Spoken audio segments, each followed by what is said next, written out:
Welcome to the Down the Middle podcast, Battlers. It's Joel for this episode, and the boys have let me down. Hayden has gone missing. Shane has been missing. That's standard for him. So I got a little message from one of the listeners. He sort of invited himself into the podcast, but that's okay. We've got a special guest tonight on this episode. We've got Bayden. How are you, mate? Joel, how you going, mate? Mate, I like this. I like a little special guest edition. Mate, sometimes you can see when a bloke needs a little hand, so I thought I'd, raise it up and give it a crack. I did like that. We're recording this the day after Origin. So last night, I think it was just before the Origin started, little ding on the phone comes through and, hey, mate, heard you down in numbers. What do you reckon? If you need a hand, let me know. I was like, you know what, Bades, you're in. Let's do it. Mate, I was feeling good before the Blues game. That's all, mate. You reckon you got a bit chirpy, got a bit excited? That's it. Bit excited before the game. No, that's all right, mate. It's good. And look, to give the listeners some context, Bades is a true blue battler.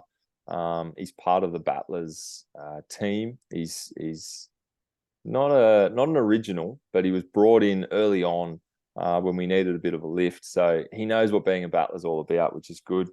So, mate, I'm sure you're going to slot in just fine tonight. Don't stress. Looking forward to it, mate. Let's go straight into the footy because that's as we were just chatting just before, and that's what you said. You know, that's where you've got your main dot points for tonight. Let's talk with the footy. As I said, look, I got the Blues jersey on. If this makes the YouTube, I've got the Blues jersey on. We're recording a day after Origin 3. A bit of a bittersweet moment, you would say. We got a really big win last night, but for what? For nothing almost. First of all, where were you last night watching the game, mate? Were you with H? Mate, no, I wasn't with H. I was actually in my lounge room watching it by myself. Your dad status. That's it, mate. Yeah, we're in the dad life, so unfortunately, no pubs, no fancy venues, mate. We're just on the couch. That's all right. And yourself, mate? The exact same. Kids, put the kids off to bed, settle in. Actually had to watch it on mute for the first 10 or 15. Yeah. My wife's doing uni, so she was on a little uni Zoom. So on mute for the first 10 or 15, no dramas. That's fine, Dale. You just watch the uni lecture, and I've got a fist bump with my my soft voice on. Celebrating silence, mate. Yeah, exactly right. But look, what was your take? What was your take on the game, mate? Give me some of your main points, Mate. It honestly seemed like it was a different team playing last night. I thought. Well, in saying that, it actually was. There were quite a couple of changes, wasn't there? Yeah. So, who are your standouts? Cody Walker absolutely changed the way we played. That's going to hurt H because he hates Cody. I wanted Cody in there from the start. I think Cody last night showed that Origin doesn't need to be a fast game for the halves. Yep. He sort of just eyes up, had a look what was on, passed it on to, Bradman Best, Teddy, whoever, and he just controlled it. I thought him and Moses played really well together. They were a nice little combination, actually. I was unsure how they might complement each other. But like you said, I think it's sort of Moses took the reins there for the vast majority of it, and it sort of gave Cody a little bit of time to just have a look around, work out what needed to be done next, and well, obviously, like you said, that combination that he had with Teddy, I think for me, Teddy was the standout. Teddy had the game. Teddy had the game of probably the last couple of years. Mate, I thought so as well. He had a blinder considering the amount of pressure that he was on. Well, H is about to kick him out of the team. H wants him retired. Mate, I honestly, before last night, I probably could have seen that as well. Yeah, he looked tired. He looked slow. But I thought, I'll have a look at some stats from the Origin series, and Tedesco still leads the stats in kick return meters, total running meters, total runs, and total tackle breaks. Tackle breaks, yeah. I've just got it up So here.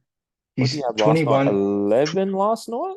He had 21 in the whole series. For a Yeah, bloke that's down on form, 21 yeah. tackle breaks is still That's pretty good. outstanding. It's pretty good. And again, yeah, looking last night, he is head and shoulders above anyone else. Everyone else is sort of 1, 2, 3, and yeah, he's up at around 11. I think maybe he also was another player that had a bit of freedom last night. You know, maybe the pressure game 1 and 2. I don't know. Maybe it just got to him because it just looked like he went back to the old Teddy, just supporting around the ruck and then waiting for that, you know, either that little offload or waiting for, you know, just running off the hip of the half and you know, like you said, broke a couple of tackles, got through a couple of lines. It just looked like the old Teddy that we expected to see, you know, over the last couple of years. Definitely. I don't know if it was the way Cody Walker makes the defense move. He was making the defense move. Cherry Evans was turning that first half there. Jeremiah Nanai, Daly Cherry Evans, I think it was Val Holmes. I think they're all on the Yep. one side. Mate, their defense was absolutely custard. And Well, it was, I think it was just Cody Walker. They weren't sure how Cody Walker was going to play because Walker, he likes to kick early or he plays out the back. So I'm not sure they knew how to defend him. yeah.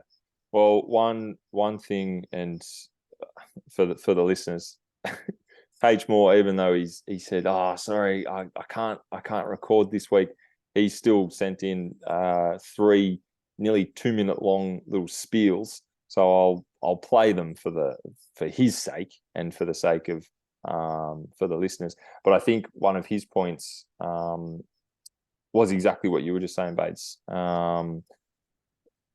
Just that the now the change in not just having a halves combination that already exists in clubland. That's right.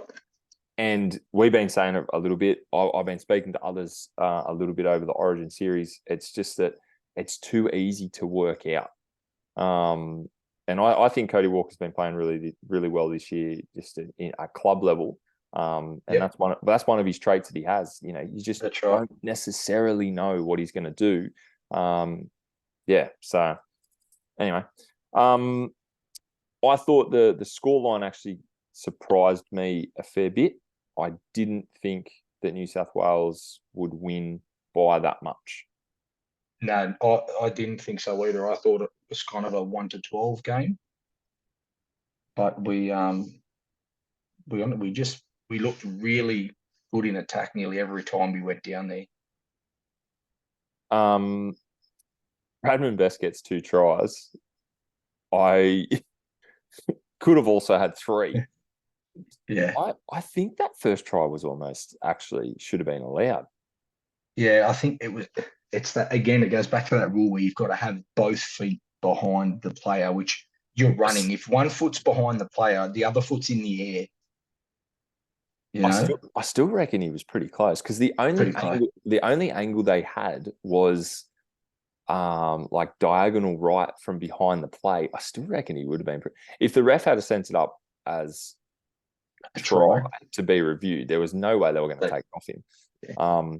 And shout out to Shane, the missing link of down the middle.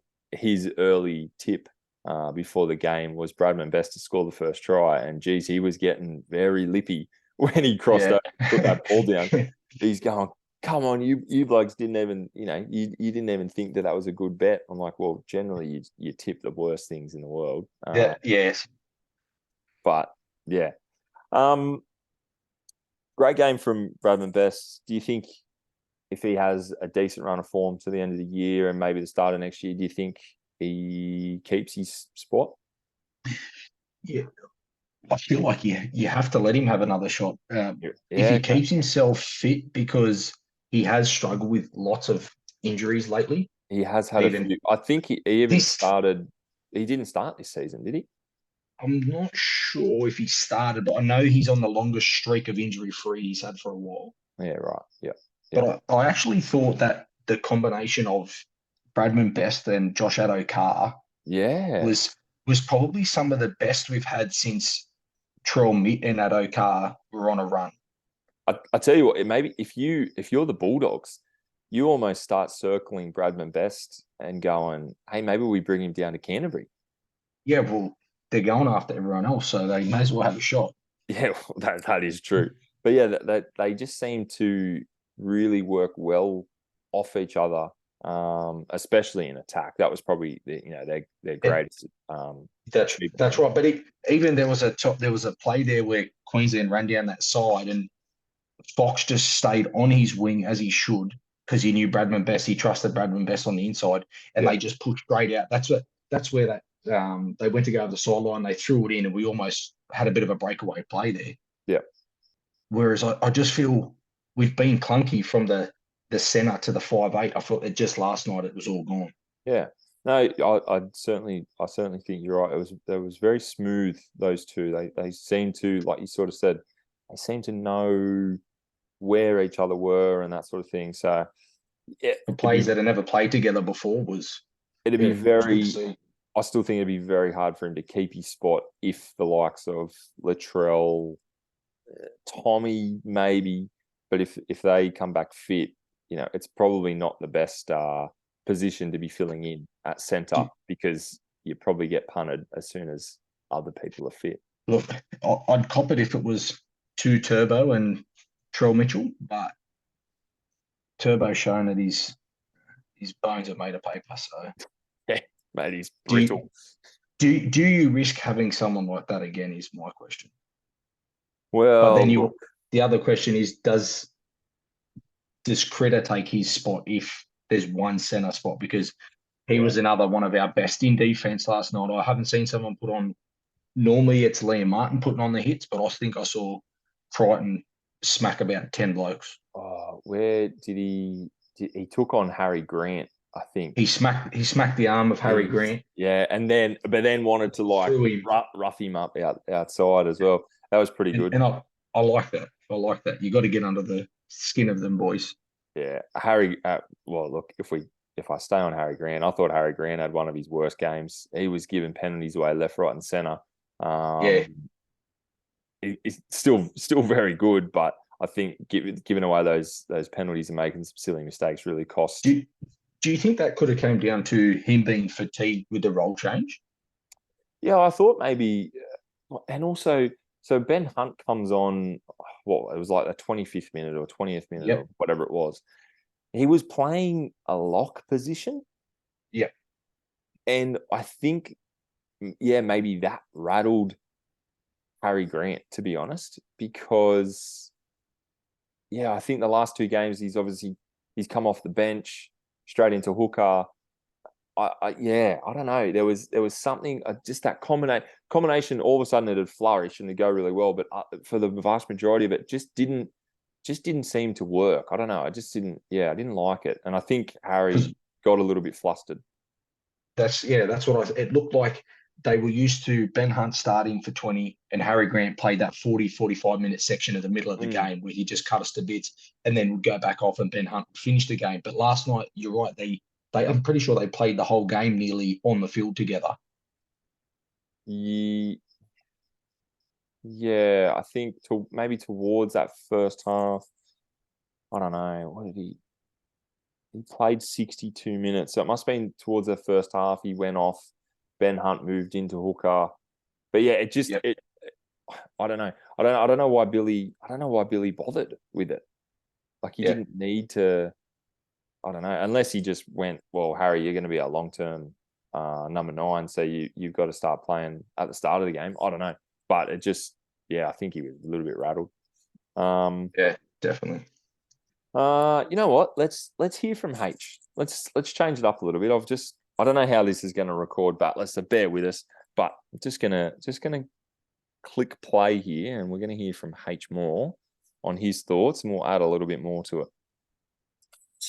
Unfortunately, couldn't make the pod tonight, but I thought I'd still make a couple of voice recordings here for the topics that will be done tonight. Starting off Origin 3 with the New South Wales Blues winning 24-10. It was always Blues, 13 plus. I'm pretty sure he sent me a message in the last couple of days. Queensland win. So take that with a grain of salt, first of all. Yes. The stars there with trying to keep Freddie in a job. Looking back at last week, I didn't really like the picks of Cody Walker and Bredman Best, but I'm glad to say that them boys proved me wrong. They had a very good game.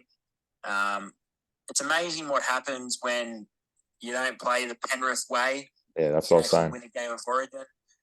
The forward stepped up. I think Colin Matangi should have been there all series. Sorry. Gerbo, it was good.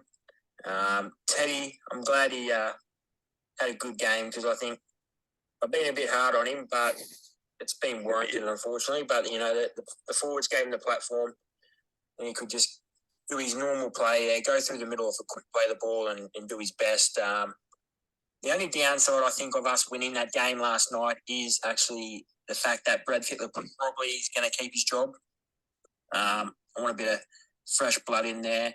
Just so then I think next year we come around, he's going to do the exact same thing. He's going to pick Luai. He wants him to partner with Cleary. But nah, that's my little take on there. I'm pretty sure the boys will do a bit of a bigger take there, but up Blues. Well, we touched on a number of those. That last one, Bates, the coach. What's your thoughts? Oh. You there? Yeah, there we go. I got you back, mate. Sorry. It dropped out there. I don't know what happened there. The coach. What's your thoughts on Freddie? He probably keeps his job.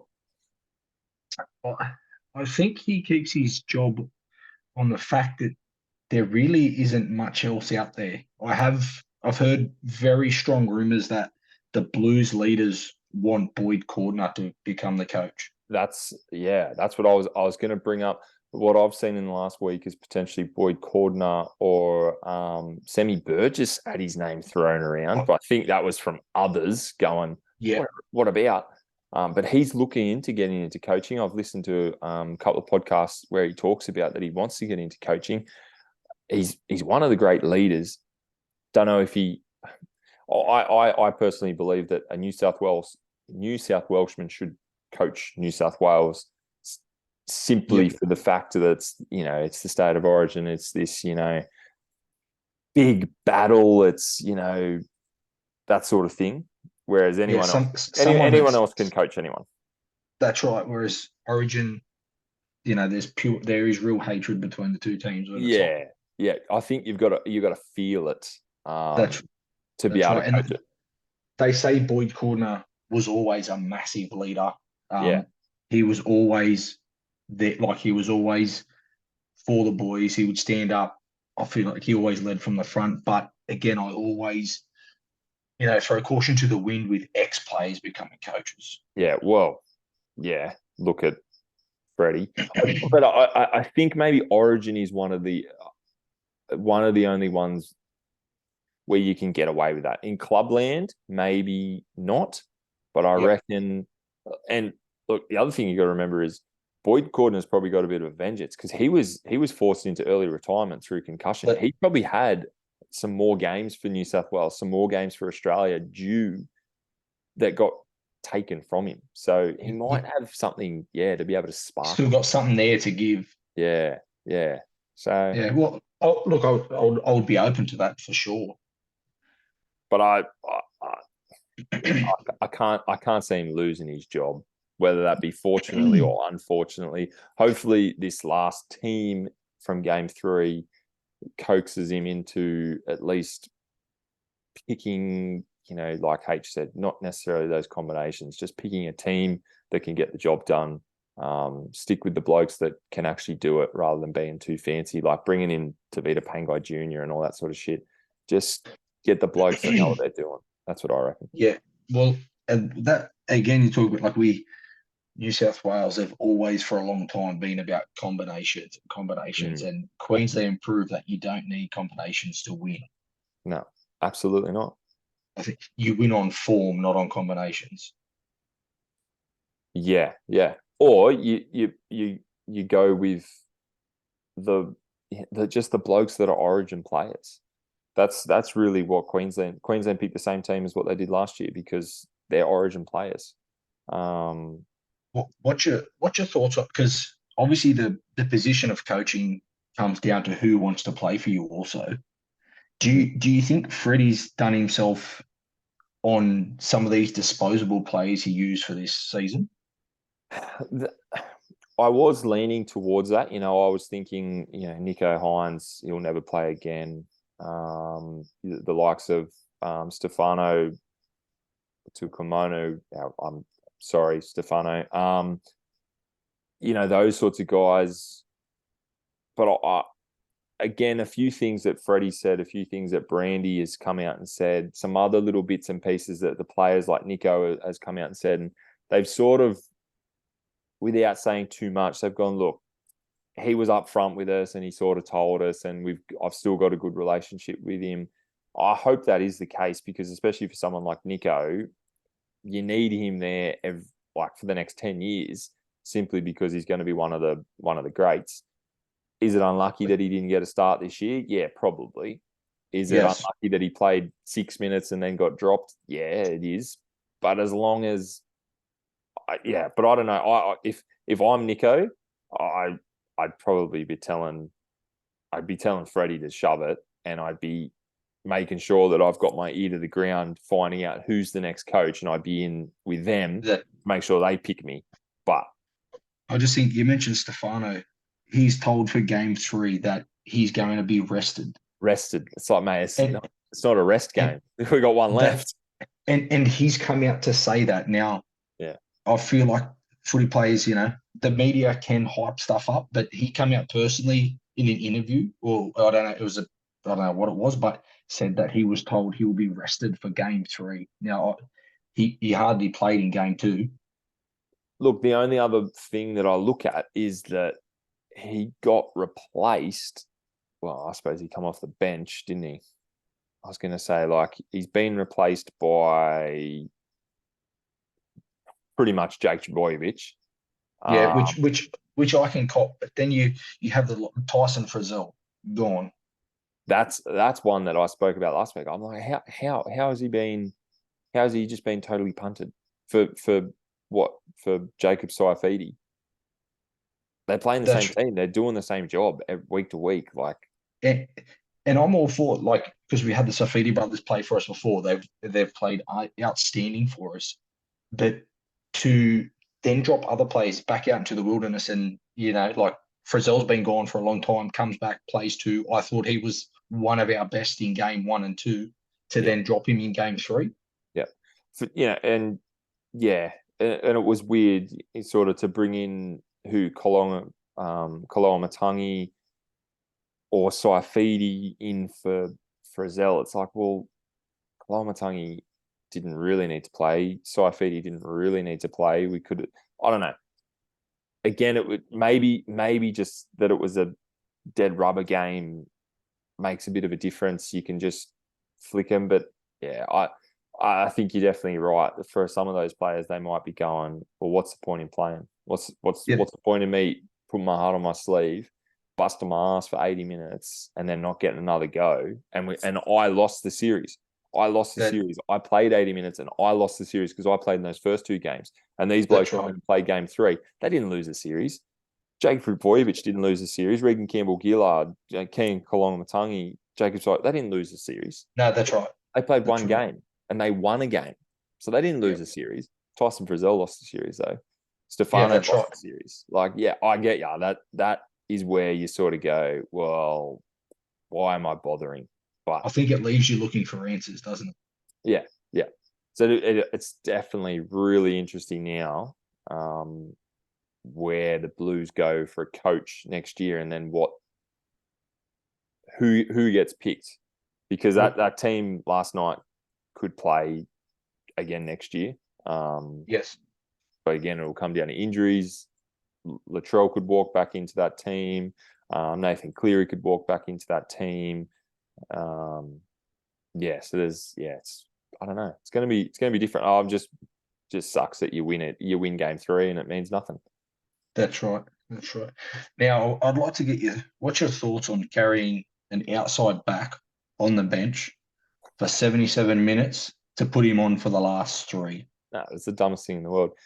And look, to be honest, Freddie, like, I suppose I think he made it happen. You know, you think about the karma or whatnot, or manifesting, putting it out into the universe. He literally said, "I've got no plan for Gutho, but we've had an injury to one of our 1 to 7 for the last 2 games, so I'm going to carry someone that can go in and cover." And what happens to Josh Adokar in the 70-something minute? He pulls his hammy. It's pulls his hammy. You've just put a sniper up there and you've shot him in the. Yep.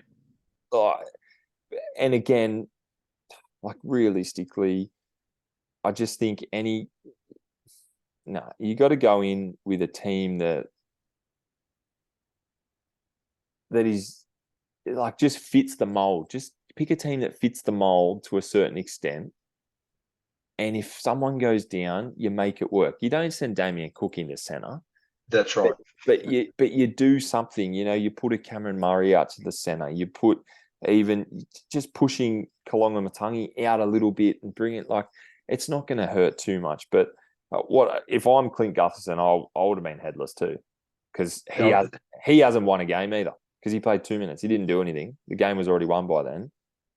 It's an absolute waste of his time. It's a waste of his Wednesday night. He could have been sitting on the lounge like me and you, having a beer and watching the game.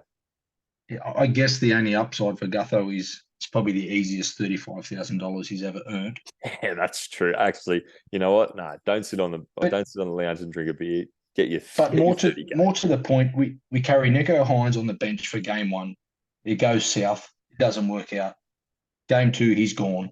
Game 3, Brad Fittler says, we want someone that can cover the backs plus the halves. Now, is that not Nico Hines? That should have been that's the other thing. It should have been Nico Hines. Nico's played fullback and halves.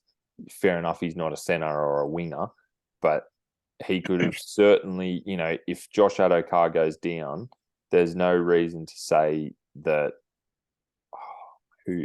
How would you have done it? Look, to be honest, you could have even put Teddy on the wing and put Nico into fullback. Yeah, I really feel you could have put Nico on this. I really think that play that Nico Hines came in, missed a tackle. Anyone you put there may have missed that tackle. Yeah, that's 100% right. But that whole merry-go-round that we have of, you've got these players that are on there just in case, and they're fully punted from the team.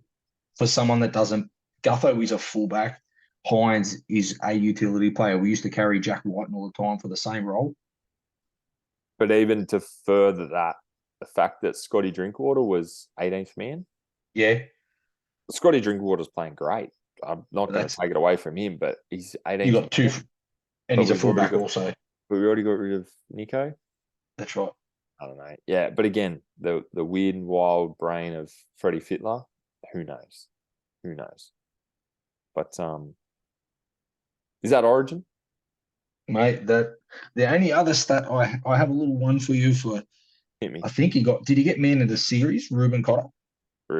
He's a beast. He played every minute of the series. Now that is freakish for a small forward, mate. In the likes of, like Paddy Carrigan only played 50 minutes last night. Ruben Cotter plays 80 in game 3. Ruben Cotter is an absolute freak, and he's playing number 8. He's playing prop. Like, he's not just bashing around doing whatever. He's making a bucket load of tackles. Was he the leading tackle maker last night? I did see a stat. He was right up there in the tackles. Let's have a look. Hang on. Player stats. Tackles. Where are we? He made 44, which is more than any other Maroon and more than any other Blues player. Cameron Murray was close at 36. Yeah, 44 tackles over 80 minutes. I tell you what, he would have been sore today. Oh, definitely. He would have been very sore. Yeah, mate, he's a beast. He's someone that surely anyone would want in their team. Yeah, I think he's definitely team first sort of player. Yeah, he's a gun, absolute gun. Well, let's stick with footy. Let's quickly look at last week. Very, very quickly. There was only 5 games. Or did you have anything else? No, that's it. We're done for Origin. That's okay. Happy to move on. All right. So last week, round 19. Easy week because of the number of buys. Started Thursday. The West Tigers, they went down to the Sharks. No surprises there. 36-12 out at CommBank. Just that's what we expected. No dramas.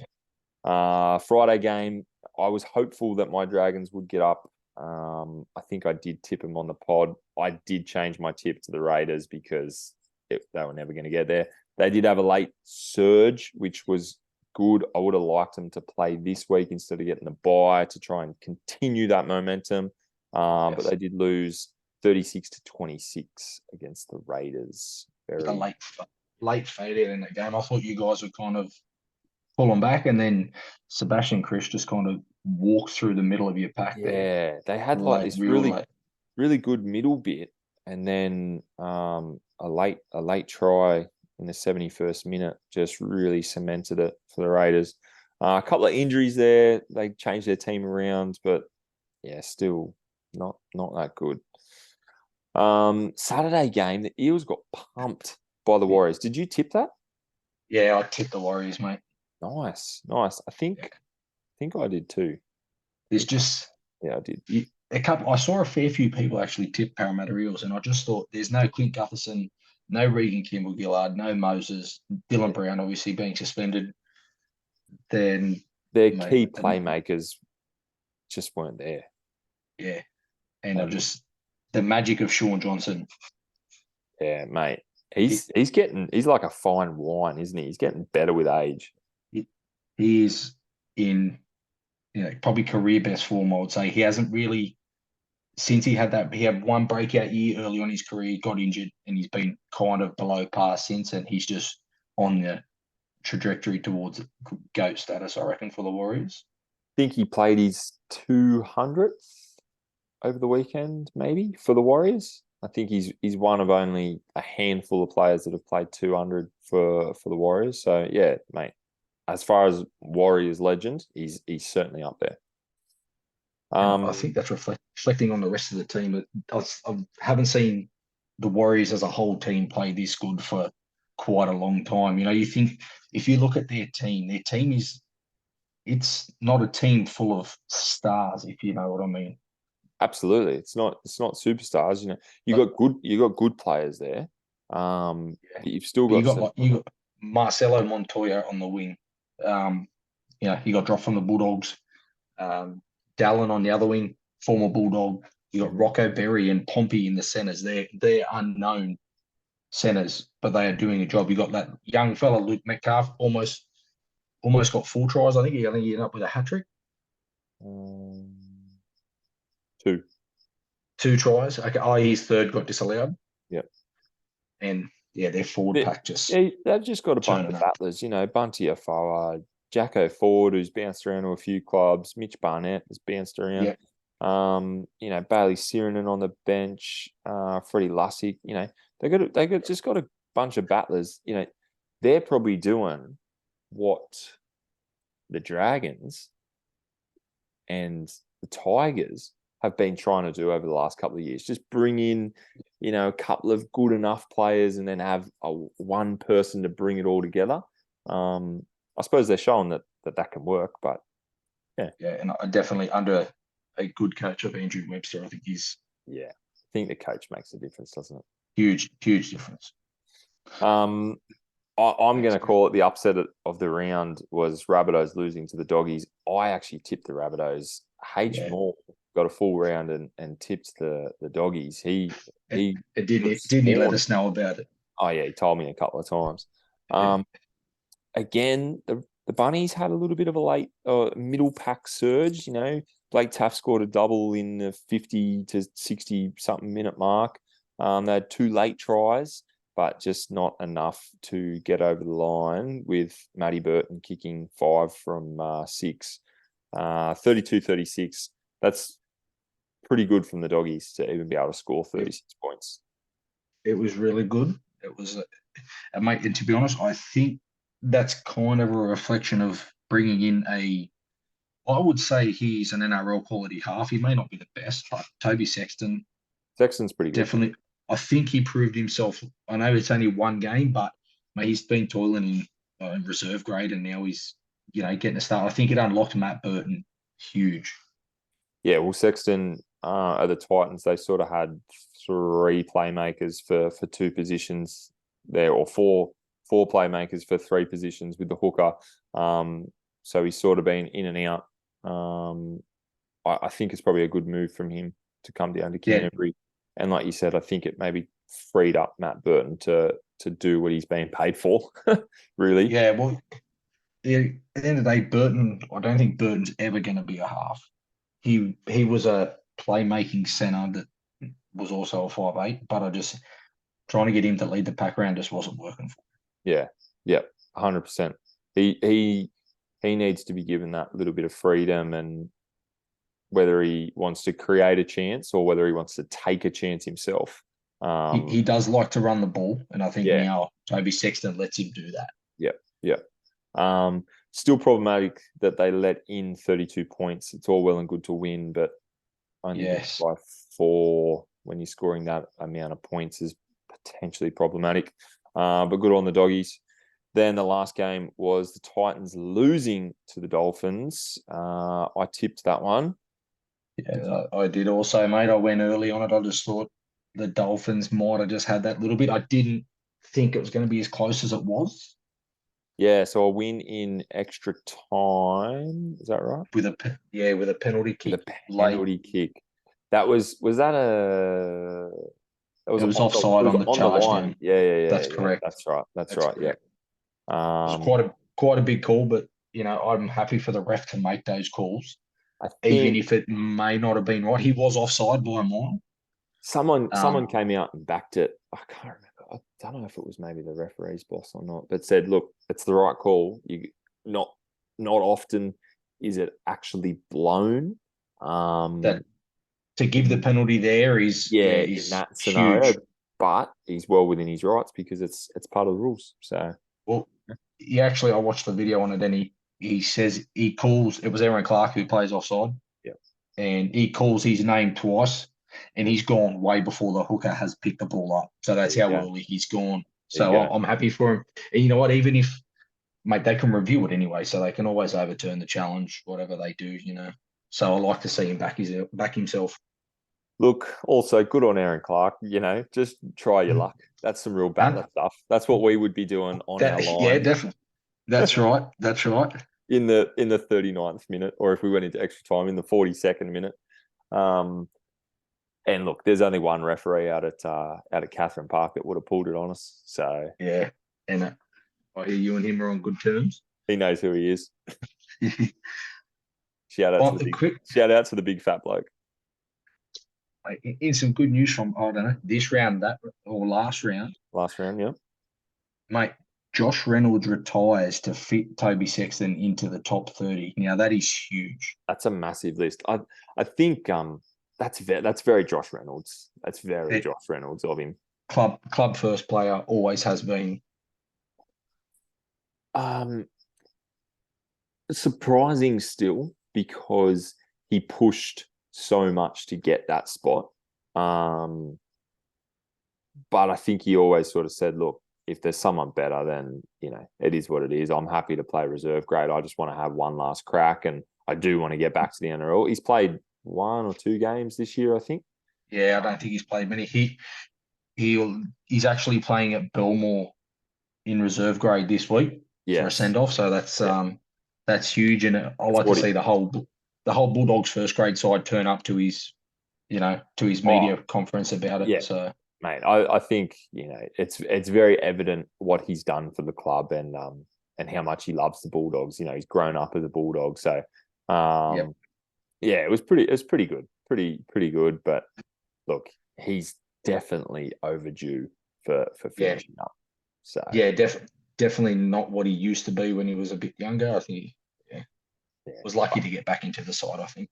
Yeah, I think there was a little bit of sort of felt sorry for him and just went, Jesus, if you're trying that hard, we'll just put him in there. So yeah, maybe Phil could see the passion that he had. He just wanted him around the boys. I think literally that's what happened. Anything else from round 19, mate? No, we can move on to round 20, mate. Well, what we've actually got currently at the time of recording, we've got the under 19 State of Origin games are on. So the under 19s women, Queensland have actually won.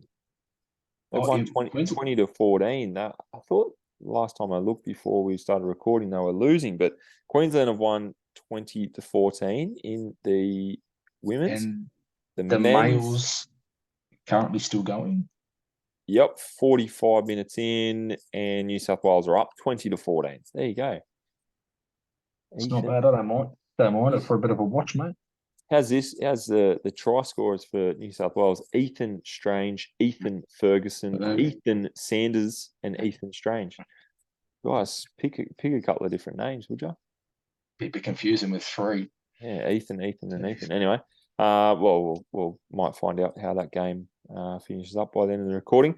But we've got round 20 this week. So, Bayden, you're gonna have to give us who you like. We don't have to look too far into it. Just give us a bit of who you like. We might have a look a couple of ins and outs, but we'll keep it pretty short and sweet. H has sent his tips in. We might get to it. We might not. Bad luck, H. Shortened round, not as short as last week. Obviously, coming off the back of Origin. Tomorrow night, we have the Knights against the Tigers at McDonald Jones. What are your thoughts? I think the Knights on the back of their home game, but Appy Coruscant's back for the Tigers, and we know he makes a huge difference for them. That is true. I still cannot see the Tigers winning. Yeah, mate, I'll back the Knights, but wouldn't be surprised if it's a pretty low scoring game or a very back and forth. Look, the Tigers are still battling with what they're doing with their halves at the moment. So yeah, I think that's their biggest. Their halves are absolutely shot with Wakeham playing halfback, and is it Will Smith playing? Yeah, they got Will Smith playing in the 6.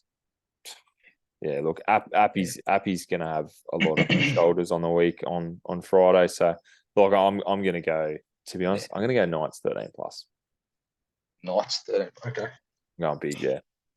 The first game Saturday, 3 p.m. Doggies Broncos. Doggies, great win last week. You're gonna get smashed this week. Yeah, that's kind of my feeling. They might sort of just get shot back down this week. The Bronx are still without Reece Walsh and Payne Haas, but in saying that, it's not like the Doggies have really got anyone much better. They have named Josh Adokar. I suspect he probably won't play after that little hammy niggle. I think they confirmed it was a high strain last night or something. Yeah. Okay. So I doubt they risk him.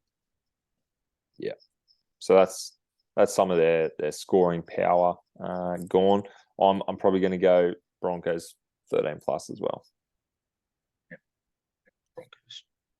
Saturday 5:30, Sea Eagles Cowboys out at 4 Points Park, Brookvale. What do you reckon, mate? Mate, this is probably actually a tough one. Yeah, Manly are very good at home, and the Cowboys struggle to travel. Yeah, what have we got here? Team stats. It's pretty much for wins at this venue. 61% for Manly, 58% for Cowboys wins at 4 Pines Park. Okay, that's not too bad considering they have quite a low percentage in Sydney to win as a whole. So both teams have named all Origin players to back up, but I just struggle to see Cotter. How does he back up after playing 80 minutes again? 44 tackles. Maybe he just has a short stint. Yeah. Jakey Trbojevic also named as well. They're both locks going at each other. Yeah, I dare say Cotter plays reduced minutes when they've got number 16 Tamalolo. That is true. Yes, so, again. Some of these games over the weekend I struggle until you get that 24-hour squad or that squad named on the day. It could go either way. I probably. Again, if the squad named is the squad that plays, I probably like the Cowboys a little bit more than the Sea Eagles. Even though, like you said, Sea Eagles are good at home, I probably have to just nudge over to the Cows. Yeah, I think I've tipped the Cows head to head at the moment, but that could change depending on how they line up after, as you said, after they cut the team. Yeah. The 7:30 game on Saturday. Two of the great teams, two of the absolute great teams. Chooks v Storm out at the Sydney Cricket Ground. Nice. Yeah, I'll let you take this one, mate. I don't have high hopes. Roosters have welcoming quite a few players back, but I don't know if that does that take them a step back. You got Brendan Smith coming back into the side. I think he's going to take Turpin's starting spot. Yep. And you got Billy Smith and Suaalii are back. Didn't they clash heads at they clashed heads and both failed a HIA and missed a week? That sucks. Yeah, that sucks. Sorry, I shouldn't be laughing at concussion, but it's pretty funny when you do it in training. Yeah, it is. When I saw that, I kind of thought at first it was a bit of a tease, but no, it was true. Oh, goodness me. Mate, on this one, again, a tough one. Obviously, me being a Roosters supporter, I'd love to see the Roosters get up, but mate, from what we've had, I think we've had one good game in the last few, and we've lost it still. But I think I'm going to go Melbourne on this. Yeah, I've been bagging out the Chooks too much to tip them, so I'm going to go Melbourne. Yeah, I'll be Melbourne. There is quite a few wins this week for us, but I don't think it's enough. No, it's not enough. Sunday, 2:00, Warriors, Sharks over in Auckland, Go Media Stadium. H likes to tip the Warriors in New Zealand. So I've got his tips. I'm not going to listen to him, but it'd be interesting to see if he does tip the Warriors. I'm gonna go the Sharks though. You're going with Sharks. Yeah, look, this one for me goes on. Sean Johnson's expecting a baby anytime soon. He was meant to miss last week for the birth. Didn't. But the fact that this one is back over there means he's not travelling from Australia back to New Zealand. So he could duck out for 2 hours and come back. That's right. He could play the game, go straight to hospital. Baby's done. I don't know how long your wife was in labour for, but mate, Leah for the first one it was like 3 days, mate. Yeah. No dramas. I'll duck out, get a coffee, play a game of footy. No dramas. I'll be back, babe. Don't worry about it. Just hold it in for a little bit longer. Yeah, that's right. That's right. Wait till the 80 minutes is up. On the back of the Warriors, though, and Sean Johnson, he's actually re-signed with the Warriors for 2024. Ooh, big. So maybe he is looking for a big game. Look, Sportsbet have got him pretty much 50-50. $1.90 for $1.90, pretty much. Sean Johnson in. I could get on the back of the Warriors there. Yeah, okay. Yeah. Again, might be a late sort of check the team list. It's pretty much flip a coin here. I think, again, Warriors at home, definitely. But Sharks needing to prove that they can beat a top 8 team. Nico Hines, off the back of not getting picked for Origin, maybe wants to show something. I'm going to stick with the Sharks. Okay. Look, I'm on the Sharks at the moment. Sean Johnson's in. I may flip to the Warriors. Okay, that's fine. You're allowed to, mate. You're allowed to, as long as you get it in before kickoff. Last game of the week is Dolphins-Panthers up at KO Stadium, Redcliffe. Look, the Panthers look pretty good. They're 1-17. I don't know. Look, I can't go Penrith on this one. You can't go past them. I mean, sorry. They are naming. They are also naming Nathan Cleary at number 24 with a little chance that he plays. Do you think they risk him? Do you think they push him for a game against the Dolphins when Jack Cogger's there doing, an unreal job? They haven't really missed a beat without him. So, look, we're round 20. We've got to get through to round 27. Do you let him miss one more week? Yeah. I just think it might be an easier game to ease him back in. Just go and play up at Redcliffe, play against the Dolphins. I don't know. Who have they got on the bench? Who do they kick off? They kick Sonny Luke off the bench. Or do they kick Salmon? But I know they've shown they like to play Salmon. They like Salmon.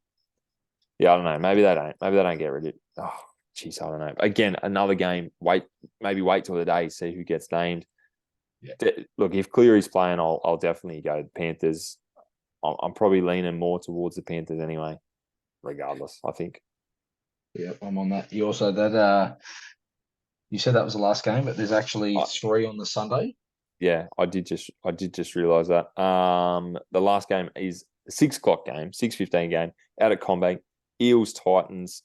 Eels with a number of inclusions back. Gutho, Moses, Campbell Gillard, Wanga Blake, Hayes Dunster. That makes a big difference, a couple of those names. But in saying that, Titans have got Brimson, Fafita, Fasu Amali. If they come back in too, that could make the difference. I probably like the Eels though. I like the Eels in this one. I don't like the Eels, but yeah, I reckon they might. A couple of those Origin players might be a little bit worse for wear. AJ Brimson, Tino, David. Although David scored a try, he might be in try scoring form. I'm going to go the Eels. I'm going the Eels. After last week, they got to play a bit better than last week. You'd have to think they want to bounce back, and surely they got a bit of a rev up after that game last week. You'd think so, but you got to cut them a bit of slack. They had a couple of Reggies in there. Yeah, but still, mate, that's why you're in the squad. You got to perform, mate. Your team on the bye this week. 2 points. No dramas. 2 points, mate. But I did see an article on two of, I'd say, one of your best players this year. Sullivan and Sewer are both out for the season. When did you see that? Mate, I saw that this afternoon. So Sewer I haven't seen that. Okay, he's unable to recover from whatever injury Sewer carries, and Jaden Sullivan done his hammy, didn't he? Has done his right hamstring, and he 6 weeks he's going to be out for. So that's pretty much that's the rest of the season. So they're not going to bring Sullivan back, especially. Well, they might if he leaves. I've heard rumors he's also looking at going to the Dogs. Yeah, I did read that, but to potentially play in a hooking role. Do the Dogs need another utility half? I feel like the Dogs have 4. And there's word that they want to swap Flanagan to come back and play for his old man, but I can't see that happening. They fought tooth and nail to keep him, and they've been giving him heaps of game time. Ben Hunt wants out, so they'd be going, dude, you're next in line. You're on. As soon as Hunt's on, you're on. I'm not reading too much into that one. Sewer is a big loss. I hadn't seen that until you'd said that just then. So that's a big loss for the rest of the season. Put us down for coming second last. Then that's fine. Just put us down for coming second last by the end of the year. Yeah, mate. That's but I feel, mate, this season's done for you boys. You've got to look forward to next season. New coach. You've got to try and hang on to Ben Hunt. But again, you can't just believe what the media is saying about what Ben Hunt wants out, why he wants out. He makes a couple of good points of why he would like to leave the club. Broken promises from the board. Yeah, I think Ben's got 7 more weeks. Yeah, I think he's done. I think you'll see him up in Queensland, potentially the Titans, potentially Broncos 2024. I can't see him sticking around for 2024. No, it's a shame, but not after. Look, I wouldn't want to be him either.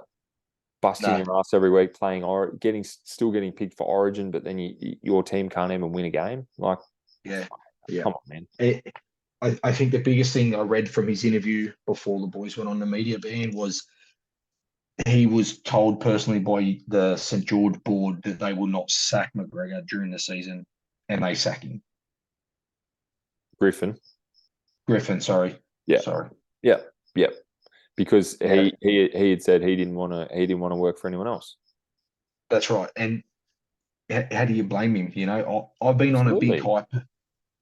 My thing this year, we're seeing how many coaches get sacked mid-season. I said in the NRL should make a rule that if you sack the coach, all players can put their hand up to leave the club if they like. Well, especially when a number of them, like obviously Ben Hunt was there before Griffin, so fair enough. Yep. But it would have been the reason Griffin would have come would probably have been because of Ben Hunt. Ben Hunt would have been pushing for it. But also, I just think that the higher ups, the powers that be, just need to start to realise that the success of the footy club is based on the 17 players or the 13 players that are on the field, the 17 players that probably take the field each week, and they need to have somewhat a say as well. And when you've got a bloke that you're paying $1 million a season, he's your club captain, he's supposed to be the face of your club. You kind of need to value what he's saying. Fair enough, Griffin hasn't won many games, but there must be a reason that the bloke you're paying $1 million, your club captain, must be a reason he likes him. What is it? Let's find it. Let's tap it. I agree. Nothing annoys me more than clubs sacking their coach halfway through the season, like the Titans. Nobody saw it at the Titans. And that come out of the blue. And even Justin Holbrook was like, what have I done wrong? Like there was no inkling of why I was going to get the sack. That's right. And all of a sudden I'm gone. I've got no job. Like, and they now lose Mal Meninga. He said he will no longer take part in that club. And they could see their 2 biggest stars in Tino and David Fafita leave the club. And mate, I think they should. I'd love to see them leave for Justin Holbrook. And look, I suppose you can look at it the other way too. You sort of go, well, you should be committed to the club. You know, whatever's on your logo on your chest, you should be committed to that. But do you think footy players are these days? I know their club's the employer, but when you go for your job interview, you see the coach. The coach is the one your manager speaks to. You've only got to look at the powers of for me, I'd be signing because of who the number 6 and 7 are. I'd be signing because of who the club captain is. I wouldn't even, I suppose the coach is going, hey, let's do this. But I'm an adult. I'm a grown man. Like I get to make my own decisions. So I want to know who I'm working with. I don't give a stuff about who's at the top, especially when it comes to the club or the board. Yeah, that's right. Yeah, look, I think I just don't think you can sack a coach midway through the season, especially before halfway or just after halfway, when for some teams, statistically you could still get into a top 8 position or whatever if you won every game or whatever it might be. Yeah. You got to wait till absolutely down and out. Like if Griffin got sacked now, sure. If Holbrook got sacked, well, actually, what are the Titans coming? The Titans are coming 11th. They're only one win off the 8, and that's what I mean. And they sacked. And why did they sack him? They not 10 in a row. They haven't. I thought their Titans have been better than they have the last couple of seasons. Yeah. So, and they got 3 players that are playing Origin. Like this, something's going right. Yeah. I'm with you there. 100%. Like you say, your halfback Ben Hunt. He's a Queensland player. He, countless times has won the game for Queensland for the Red V. Yet you want to sack his boss, and then you want to try and get players to the club. Yeah. How are you going to do that? Yeah. And then, even Zach Lomax, he's another player. I'm not the biggest fan of Zach Lomax personally. As a player, yes. As a person, I've heard multiple stories about his attitude. But you guys paid him $800,000 a season, and the closest offer he got from a rival club was $450,000. Yeah, that's a lot of money for a guy that he's also told him he's free to leave if he wanted to leave. Well, I think that one might be false because okay. Well, I again, you probably know as much as I do, but just through what I'm reading, I'm like, where's that come from? Because he did his stint in reserve grade. He came back. He's been playing a lot better. There's all this talk of, especially over the weekend, where he went into fullback, had this gun game. Oh, remember, that's why we signed him. It's because he could be the next fullback and blah, blah, blah. And I'm like, why would they be getting rid of him? Flano then come out and said, I've got a plan for Zach. I know him. I'm going to work closely with him. I want to get him back to career best form, blah, blah, blah. But again, Flano might have one idea and the club have a totally different idea. That's right. And it comes back to that power struggle within the Dragons. Just the board the board stick to being the board. This is a bit of a Hayden scenario where Hayden, I see him go off a bit. The board stick to doing, their publicly stuff and all, politics, whatever they want to do, and let the coach football. But also let the coach pick a team. I find it hard when coaches go, I'm not involved in the salary cap, and I just coach. No, well, hang on. You got a man. You got to get 17 blokes on that team sheet every week. You kind of should be involved in the salary cap because definitely you want to be bringing blokes in, and you want to make sure that your team. I don't want to just be given a team. I don't want to just be given a team and I'll just make it work. I want to go, hey, this bloke. You know how we're paying him 300? We can actually pay that bloke 300, or we could get rid of him. We could pay overs on someone else and do this and do that. I don't know. To be honest, they should just get a couple of random battlers off the street, like me and you or Hayden, get us in. Just give us a couple of weeks, give us a month, give us 2 months, see what we could do. Yeah, I think that's what Flano's going to do next season. I really think he's going to, as you just said, chop this bloke out, bring this bloke in. That's the vibe I get, that he might want a little bit more ownership and he might try to create a team rather than just take on a team that already exists. So that's hopefully. Anything else for round 20, mate? Mate, that's it for round 20. That's pretty much round 20. Look, we're nearing the end of the podcast. Just wanted to, if we look at world sport, we do have a number of events happening over in the UK at the moment. We've got the Scottish Open in the golf is on this week. The Open Championship is on next week. Wimbledon is currently, I think they're up to the quarters in the men's and the semis in the women's. The semis gets played tonight. The quarters is just been done. So semis tomorrow. So we're up to the semis in Wimbledon. And the Ashes, we just had the third test, which we lost, which was pretty average. So we go into the fourth test, 2-1. Lots happening in the UK, but mate, I want to bring it back a little bit closer to home. Or did you have anything on any of them? Nah, not really. Ashes game 3, pretty disappointing to lose, but you can't win every game. But it would have been nice just to really stick it to the Poms after game 2, just to go, hey, we're 3-0. Yeah. They chased down a decent amount of runs on that last day. I think they had 250 in that last day. I think. Yeah. Credit to them. Pretty good. On the Wimbledon, Medvedev v Djokovic. That's my tip for the final. They're both playing separately in the semis, so I reckon that could be your final come Monday. Just a little. That's a pretty easy tip to give, but that's mine. H has got something for the Scottish Open. Do you mind if I let his little rant go? It's 43 seconds. Let's hear it. This is for the Scottish Open. Last corner for me tonight. This one's going to be about the Scottish Open. That's teeing off in about 15 minutes from when I've done these recordings at 5 p.m. I'm going to go with the defending champion in Xander Schauffele.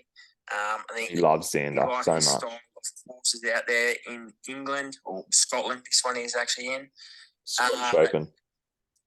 My next little sneaky pick would be the Aussie Minwoo Lee for a top 5 finish. I think he actually won it in 21, so that's pretty good form. I haven't quite looked at the odds, but they should be bet for the week. Let's see how they go. Thanks, H. You follow golf much, Bades? Not really. Mate, look, to be honest, I don't mind watching a little bit of the Live, but not the PGA. Oh, you're anti-PGA. I like that. H froths over Xander Schauffele, so that's not a surprise. Yeah. Minwoo Lee's been playing good golf, so he's probably one of the picks. I'm actually let me just double check. Well, just say a little tip. I've had a little look, and Hayden's player is currently +1 in tied 55th. Nice one, H. You dumbass. I am going to hang on. Let me just double check. And just to add more salt to the wound for Hayden is his favourite player is actually currently tied first. Yeah, I was going to say, I reckon Rory's due. He's 5 under through 12. Yeah, look, I honestly reckon Rory's due. That's going to upset H more. I was hoping that... I'll love to hear that, H.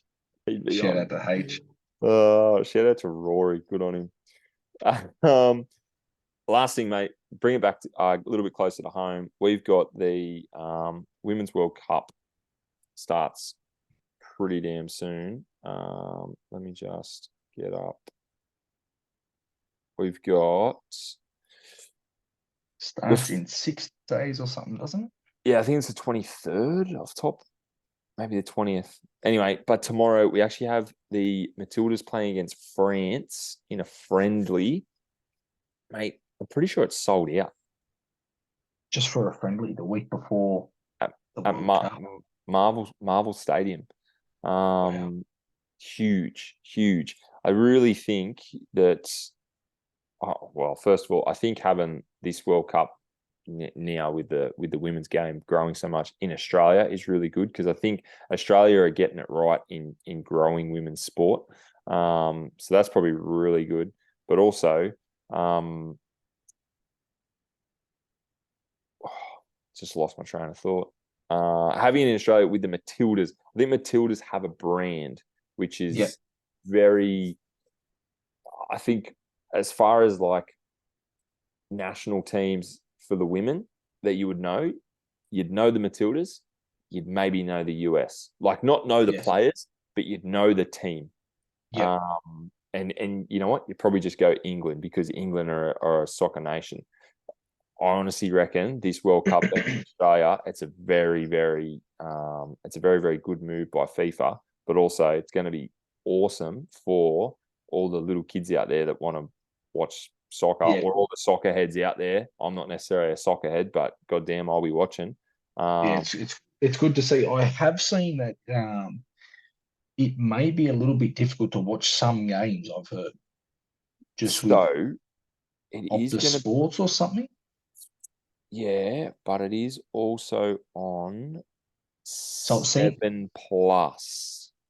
so it seems Channel 7 must be going to play the Australian games. I'm just having a flip through now.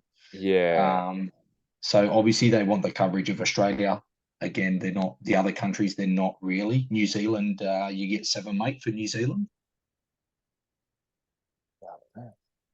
Do you? Yeah. So game 1, you'll see that 7 mate is playing New Zealand versus Norway. That's the opening game. Maybe that's the reason why. I'm not too sure. So 7+ should be showing all the games. Okay. Oh no, Optus Sport. Hang on. All right. See, I'm getting 7 mate and Channel 7. I think maybe, yeah. So I think maybe 7 mate or 7+ on the app are going to show it like through Optus Sport, same way that KO does it through Fox. Yep. I think is that the way you're reading it? Yeah, I'm not sure. It's really pretty confusing, to be honest. But I know I said this the other week again. Over in the UK, same sort of thing. Not the UK, over in Europe, sorry, same sort of thing. Some of those countries don't even have coverage yet. They don't even have any. Well, as of a few weeks ago, they didn't even have rights to the coverage yet, which is so poor. Because think about the bloody, the men's World Cup. I don't care what World Cup it is. It should be accessible on free to air somewhere, somehow, for every nation, every continent. Because I think women's sport is a lot larger in Australia than around the rest of the world. Well, yeah, again, like I said, I think a great move to have it in Australia because of that reason. But imagine not having a World Cup, like being able to watch a World Cup though, like the game of soccer, like that's the world game. Yeah, that's right. It's probably the most universal game, played that any country plays. You know what I mean? Yeah, like that's anyway. But that's pretty big from the Matildas to be able to pretty much sell out friendly. That's huge news. Huge. Their games are going to be massive over the next couple of months. So hopefully they can go all the way. Anyway, we'll find out about that result. We'll try and put it up on the Insta. Mate, I just want to touch on the tipping comp because I know there's a couple of blokes up the top that are doing okay. And then I've got one last. I know this is a big episode. Sorry, mate, but I got one last caller that made a call in. Tipping comp. Who's that bloke up the top? Kissmeyer Royce Hunt. Mate, I got told I had to change my name because it was too confusing for Mr. H. Moore. So it's the next best thing I could think of. So we gave it a run. That's pretty good. 93 points. Have you used your Joker? No. Bugger. No. I'm a couple away. No. I like this though. So you're coming, the first special guest coming first. Shano, the mystery member of Down the Middle, coming second. H. Moore coming third. Me coming H. Moore's fourth. actually pushed you out of the top 3 this week. Yeah, I know. With his little bonus round, he got a full round on the short round. Yeah, me, you, and Shana, we all got 4, but he got 5 so he got the double with the extra points. Yep. Look, I like the fact that Down the Middle are now starting to round out the top 5, just to give us a little bit of credibility, make our conversation and make our decisions a little bit more valid. Yeah. But mate, you're doing very well up there on 93. Have you got a couple of full rounds this time? To be honest, I got the one on the Game 2 Origin short round. Oh yeah. And that's it. But I had a couple of good ones to start the season. I had a couple of 7s, couple of 6s, and I think that just sort of kicks you on that little bit. Yeah, I did the opposite. I had a couple of 2s and 3s. Yeah. Mate, I actually saw you come from the depths, and I heard Hayden's throwing a bit of shade at you last week that you've had two full rounds and you're still not up the top. But I'll get there. I've got a couple more weeks. Yeah, you're coming home quick, and there's a couple dropping off as well. So, shout out to KT. He's 20 points behind you. KT.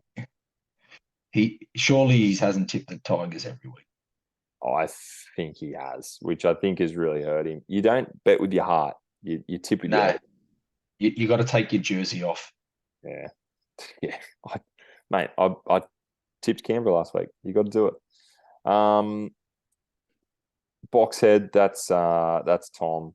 He's dropping down. Brady, he's dropping down as well. He was leading for a long time there, and you've pipped him. You're now 6 points ahead of him. That's I've pretty been chasing Brady for a couple of weeks. I was just one or two, kept dropping one or two. I could just not chip him, and then a couple of weeks in a row, and I've seen he's actually dropped down a fair bit, which has eased up the race. Well, mate, I'm coming for you. I'm only 4 away. I might be due for another full round. So just let me know your tips. Watch out. But look, 7 weeks left. So that little prize there, that free game of golf, mate, it's looking pretty good. A couple of lessons. It's worth its weight in gold there.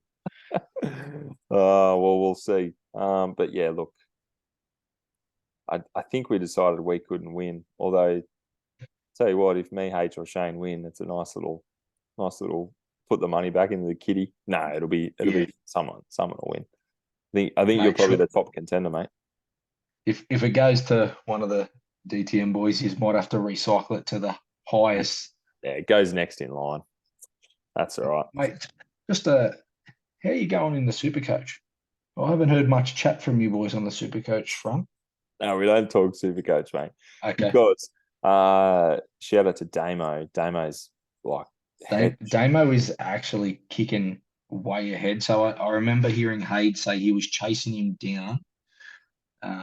He's still about 400 in front.